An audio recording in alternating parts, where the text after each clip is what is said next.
friends. Yay. Okay, let's dive in to the last letter of the DREAM acronym, which is all about helping you break down those big business goals into bite-sized steps so that you can scale and grow your business. So we've already covered the previous letters of DREAM, DREAM, in the episodes leading up to this one. The D stands for decide what you really want. The R stands for reverse engineer to break down exactly what it takes to get there. The E stands for embrace your numbers. A stands for ask for accountability. And now we are talking about momentum. So the last letter in that acronym is M, which stands for momentum.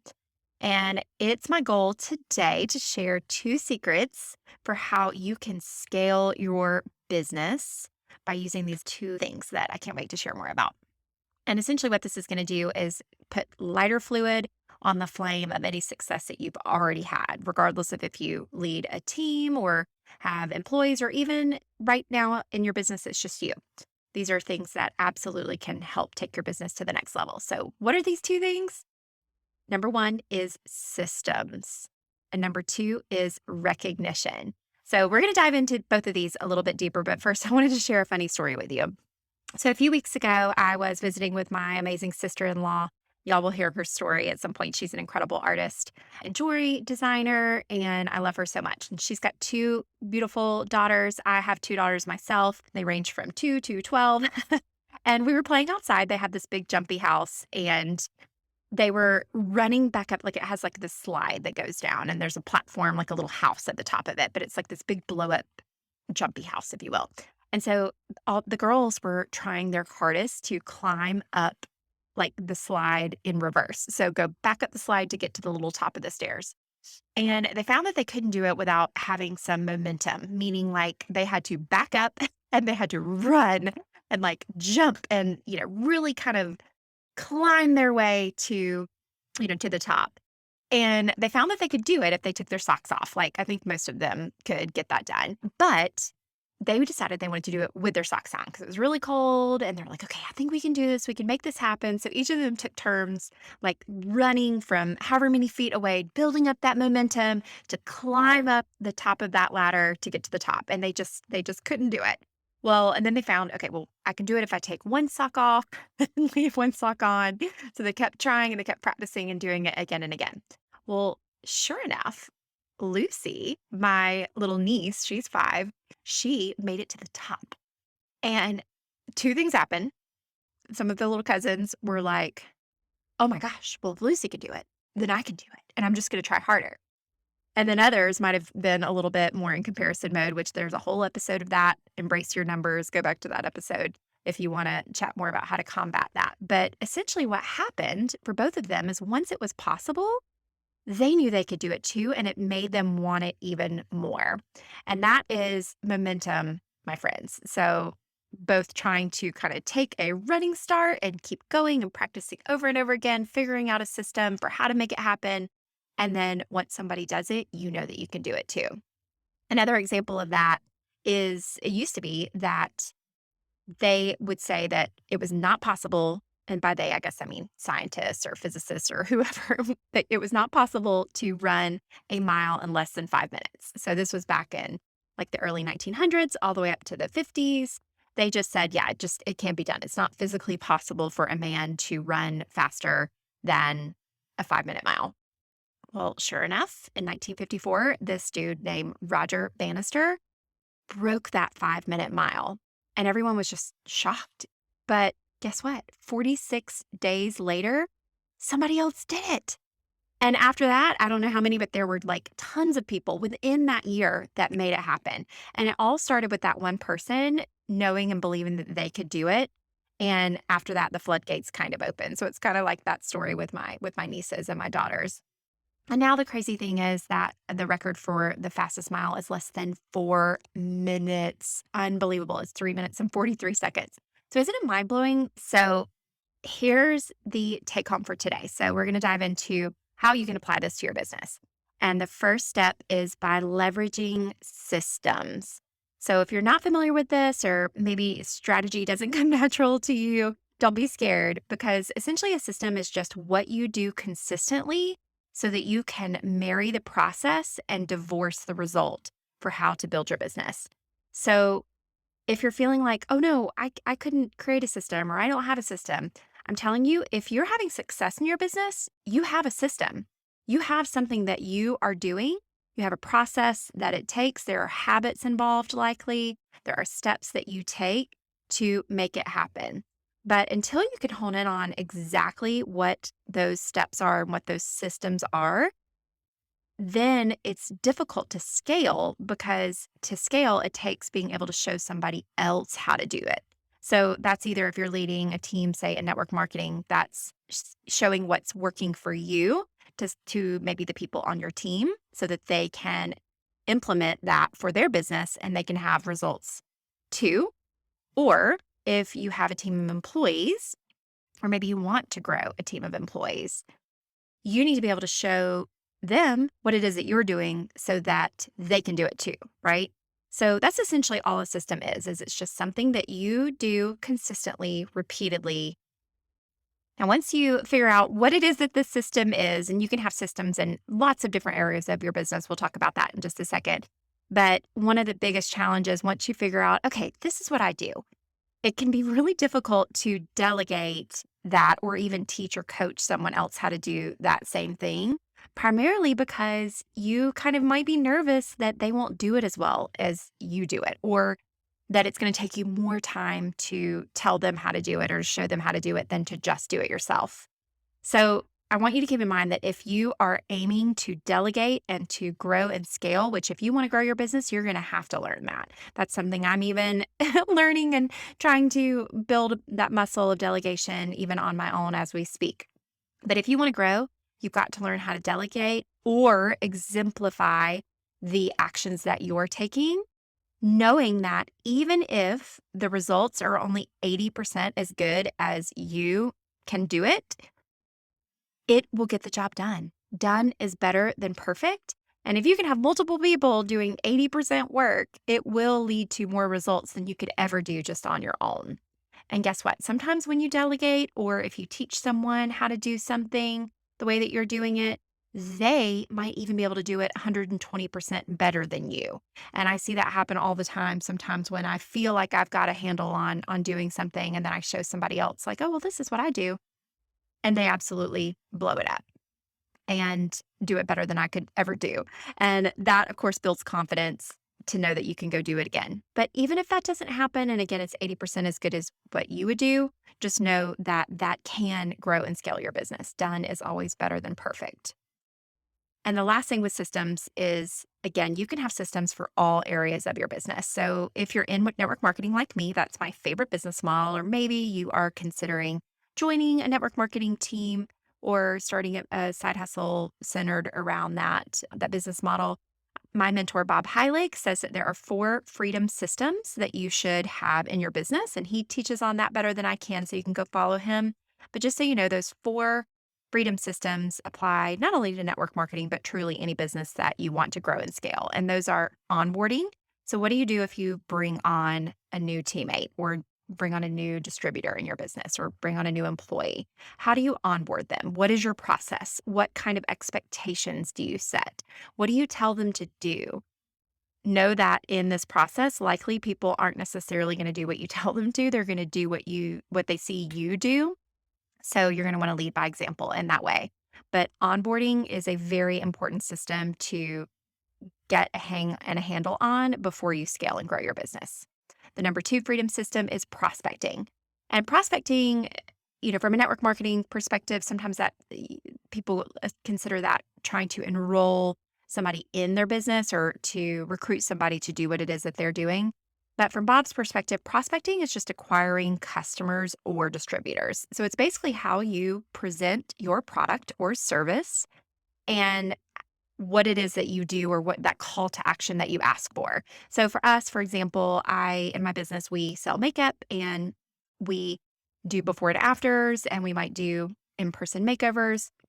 And that always looks like, can I match you? Can I do a color match for you? So again, if that's virtual, they can just shoot over a no makeup selfie. I'll send them the colors that I think would be great for them, along with a link to purchase, and they buy it. If it's a in-person color match, that's essentially me just showing them the simplicity of the makeup, trying out the colors, making sure we get that right. And that is something, again, that I can scale and show somebody else how to do. So that's, for example, my prospecting system, if you will, is color matching. The third freedom system is accountability. So I already did a whole episode on that. Go back and listen to episode 6 on accountability. And that is so important because, again, if you are going to lead a team or if you are trying to grow yourself, accountability is going to be one of those systems that you need to integrate into your life and your business. And then finally, retention. And retention is just how you keep your customers and distributors and employees and team members, because the more you're having to replace that or fill that bucket, which know that in any business, I ran my boutique for 15 plus years, and I'm thankful that I got to work with so many employees over those 15 years. And now in my team, I may have a ton of new artists, is what we call them, or distributors that join us each month. But I have some that decide it's not right for them. And so they quit and they move on. And there are certain systems that you can do to keep people on your team or working for you. And we're going to talk about one of the most important systems that plays into that retention system, and that is recognition. So again, we have systems and we have recognition, and those are the two secrets to pouring lighter fluid on your business. So let's move into recognition, shall we? So recognition is just acknowledging and recognizing the behaviors that you want more of. So that kind of starts with you, right? Maybe you are the sole employee or the sole team member, if you will, in your business right now. You need to recognize the behaviors that you are doing that you want more of. So that might look like treating yourself if you check the boxes that you wanted to do in your business, if you did the steps that you wanted to take that week, maybe going and getting a manicure and a pedicure.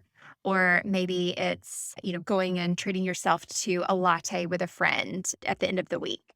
But recognizing the behaviors that you want more of is the key to making recognition scale and grow your business. And if you lead a team, you're going to want to take every opportunity to share their results. And even importantly than the results, you're going to want to share the actions that they're taking that others could be taking in order to grow either their business or your business, right?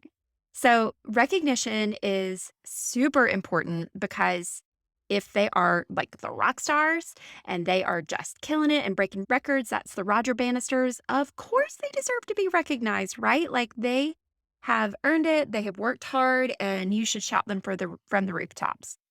But sometimes when you do recognize those rock stars on your team or those employees that absolutely just kill it, which sometimes it can be the same people month after month when that happens, sometimes that can send people into comparison mode a little bit.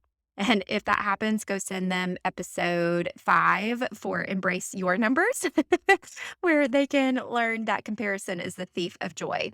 But when you do your recognition, know that you should recognize the rock stars that are doing the big things, but I want you to equally prioritize the small steps and the small accomplishments, as people tend to feel more inspired when someone is just one step ahead of them. Okay, so let's talk practicality, right? So there are 3 different types of recognition, or 3 different ways that you can recognize the results and the behaviors and actions that you want in your team and in yourself. So the first type is public recognition. So this looks like where you are shouting it from the rooftops to the world that this person has done big things, right? So that might look like taking an ad out in a magazine, or tagging someone in a social media story, or posting on their personal Facebook feed. So you're taking the time to share it with the masses, not just the people who may or may not be involved in your business, but you're shouting them out, right? And that's a very, very powerful way to do it, because people who aren't inside your team or aren't necessarily a part of your company are going to see that you're the type of person that acknowledges those things and you like to pour into others. And it helps them kind of tie a deeper a deeper sense of connection to your business when they can visualize the people who are doing the work within your business. And it's a great way to shout from the rooftops and help your team or yourself even feel really special about the work that you've done and the things that you've accomplished. So public recognition is the first type. The second type is within a group of peers. So that's within a smaller group of people, could be, a smaller team, or again, if you've got 5 to 10 employees, perhaps you do meet weekly. That is the perfect time to shout someone out because they want to stand out. They want to feel like they are going above and beyond, right? And sometimes the most powerful, if not the most powerful, is to be recognized within a group of people who are doing it right alongside you, right? So that small peer recognition is probably the most powerful type. And then lastly, private recognition. And I don't want you to skip this step because honestly, sometimes like public recognition or kind of recognizing in a group of people, yes, it seems like you're kind of maybe it's a little bit more of a grander scale of recognition. But sometimes one of the biggest ways to do it is just to go directly to that person and say, "Hey, I see you. I see the work that you're doing, and I'm inspired, and you're killing it, and I'm grateful for that." And that private recognition, so it could be an email, it could be a private text message or voice message, it could be a thank you note. Think about the power of a thank you note that you could do. That individual private recognition is going to lift up that person. It's also going to make you feel really great too. Okay, so let's talk about how we can combine these two secrets, so systems and recognition, into the ultimate explosion in your business, and that is to systematize your recognition. So, what do I mean by that? I mean, if you can come up with a set monthly or weekly time, again, go back in time block. If you haven't listened to episode 6 around accountability, and if you haven't done your homework for time blocking, try it out. I promise you, it can be a game changer for your business. So, time block right on your calendar, put it in your checklist for the week or for the month that you are going to recognize certain key actions, behaviors, or results that you want more of in your business. And what happens is kind of twofold. The first thing that happens is you are going to develop habits in your business and it's going to become a rhythm. Again, you're marrying the process and divorcing the result. And you are going to achieve more of those same results, either for yourself or from your team, because of that consistency of recognition and that kind of rhythm that you're applying it into your business model. And guess what? It's also something you can tell somebody else how to do, right? So you can scale it.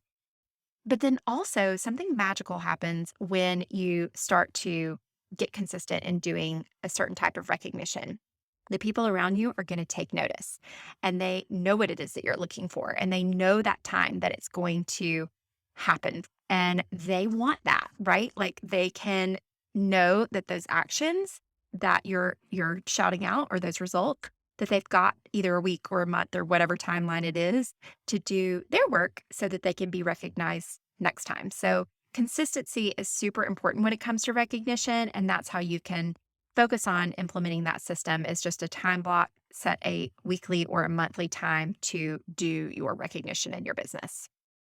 Okay, so let's talk homework because I love to leave you with some clear action steps that you can take right now in your business. And the first one is going back to systems. I want you to write down, so break out maybe the Notes app on your phone or a notebook and take some time today to figure out what is the process of bringing on a new customer for your business? What does it look like? What are the actions that you're doing? Are you taking them to lunch? Are you spending an hour where you send consistent messages? Are you running ads? What is it that you are doing? What is your process for bringing on business, new business? Write it down. And then I want you to look at that and I want you to think, is this something that you could easily teach or show somebody else how to do? Are you the only person that could do it? Do you have some kind of special gift that you would maybe have trouble scaling? I want you to acknowledge that. Is this something that you could teach? Is it something that you could scale? Also, is it something that can be simplified even further? Is there a step that you can skip? Or is there a way, again, that you can maybe time block it so you're doing more of those actions that bring you the results in the business? So think about that. Okay. That's going to be your homework for today. Write down your process for bringing on a new customer in your business and figure out if you can teach it and if it can be simplified even further. Now, your second piece of homework is an easy one, but don't skip it. Who do you need to acknowledge today? Who can you share and send a private message that will give them that encouragement they need to do more of the work that they're doing? It might be yourself. It might be yourself. And that's awesome. I want you to do that. I want you to acknowledge the greatness that you accomplished last month or last week or last year. And if it's somebody on your team, think about it. Who's one person that you can show your love and gratitude for today? I'm recording this on Valentine's Day and posting it on Valentine's Day as well. And there couldn't be a better day to make this happen. So that's your homework for this week, guys. And I can't wait to hear how you implement systems and recognition into your business to pour that lighter fluid and scale. So get excited for next week, y'all. This is a big week. I am about to shift this podcast in a major way. Get excited, be on the lookout, be on the listen out for this. Next Monday, there's going to be something really, really exciting and kind of game changing headed your way. So get excited for this. But I'm so thrilled to wrap up this dream acronym with you guys. I hope this is going to be able to help you break down those big business goals and create some momentum in your business. So have a great week. Can't wait to see you next week. Thank you so much for listening today. If this episode inspired you in any way, it would mean the world for you to share it with a friend or even take a screenshot for your stories. Just tag me at Heather K. Burge on Insta or shoot me a message to let me know what you thought about today's episode. And don't forget to check out heatherkburge.com for more information. Sending y'all big hugs and gratitude for dreaming with me today.